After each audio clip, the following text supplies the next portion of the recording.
At the very end of World War II, with the Nazi regime in absolute ruins, a top-secret operation kicked into gear. It was a high-stakes race to snatch up the most brilliant minds of the Third Reich. This is a story about scientific genius, but it's also about a moral compromise that is, well, pretty tough to swallow. Let's get into the story of Operation Paperclip. So where does this all begin? Well, it doesn't start with a big battle, but with a surprisingly calm, calculated surrender in the middle of all the chaos sweeping across Europe. I want you to just picture it. It's May of 1945. Hitler is dead, the Third Reich is collapsing in on itself. Allied forces are closing in from all sides, and Germany's surrender is just days, maybe hours away. It is absolute, total chaos. But right in the middle of all this mayhem, there's one guy who is weirdly calm. His name is Wernher von Braun. He's a high-ranking Nazi engineer, and he's not running, he's not hiding, no, he's waiting. He actually reached out to the US government, told them right where he was, and then just waited for them to come get him. So what's with the confidence, right? Well, von Braun knew exactly what he was worth. He was the mastermind behind the V-2 rocket, the world's first ever long-range ballistic missile. His brain was an incredible military asset. And you know what? He was right. The Americans who captured him didn't treat him like a prisoner. They gave him a surprisingly warm welcome. And von Braun's story wasn't a one-off. Nope. He was just the beginning of a much bigger, much more secret operation.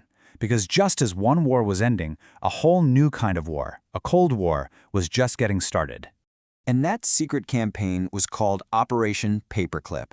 The objective was crystal clear: get Germany's best scientists working for the United States. Why? To get a technological and military leg up on the new rival on the world stage, the Soviet Union. The new fight wasn't for land, it was a battle for brains. And the scale of this thing was just staggering. We are not talking about a dozen guys. Between 1945 and 1962, over 1,500 German scientists, plus their families, were secretly brought over to the United States. This was a massive brain drain from Germany straight to America. So where did a name like Paperclip come from? Well, the truth is actually pretty cynical. A simple paperclip was literally attached to the files of scientists who had, let's call it, a problematic past. That little piece of metal was a signal to immigration officials to just disregard things like, say, membership in the Nazi Party, or even suspected war crimes. And let's be really clear about what was being disregarded. Take von Braun, the star of the show. He was in charge of an SS project that used thousands of prisoners from concentration camps as forced labor. This wasn't some minor detail. This was direct involvement in the horrific atrocities of the regime. Now, the U.S. wasn't doing this in a vacuum. This whole recruitment effort was a frantic, full-on scramble. So who else was in this race for German brainpower? Turns out, everybody wanted a piece of the action. The Soviets used bribery and, in a lot of cases, just forced scientists to relocate. The British and the French didn't have the same kind of money, so they weren't above kidnapping people and straight-up stealing patents. But the U.S., they had the ultimate bargaining chip. A promise to move your entire family to America and give you citizenship. An operation this big, offering citizenship to your former enemies? Yeah, you can't keep that a secret forever. And when the news finally broke in late 1946, it ignited an absolute firestorm of controversy. The backlash was immediate, and it came from all corners. We're talking about a who's who of respected voices. Albert Einstein, the former First Lady Eleanor Roosevelt, civil rights groups like the NAACP, and even organizations for military veterans. They all publicly condemned the program. And this right here really gets to the heart of why people were so outraged. At the same time the U.S. was rolling out the red carpet for former Nazis, they were actively denying entry to the actual survivors of Nazi atrocities. The hypocrisy was just staggering.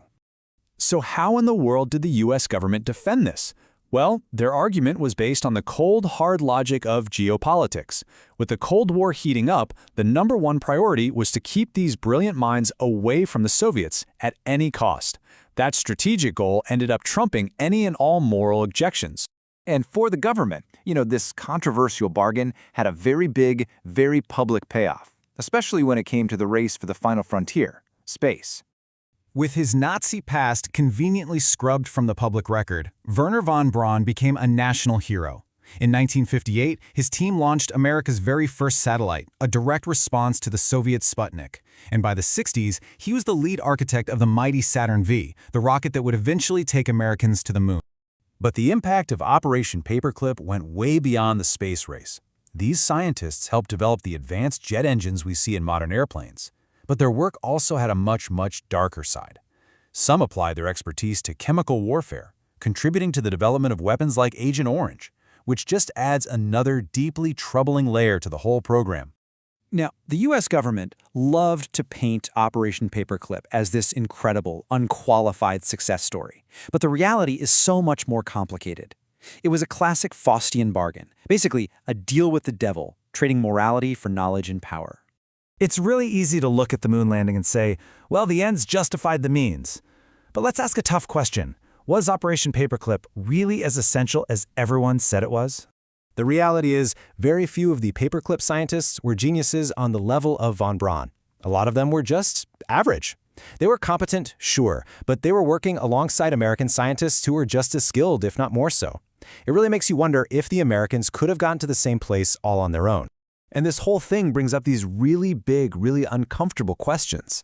I mean, can a scientist who is developing weapons of mass destruction really claim to be apolitical? Or do they have to take some responsibility for how their creations are used?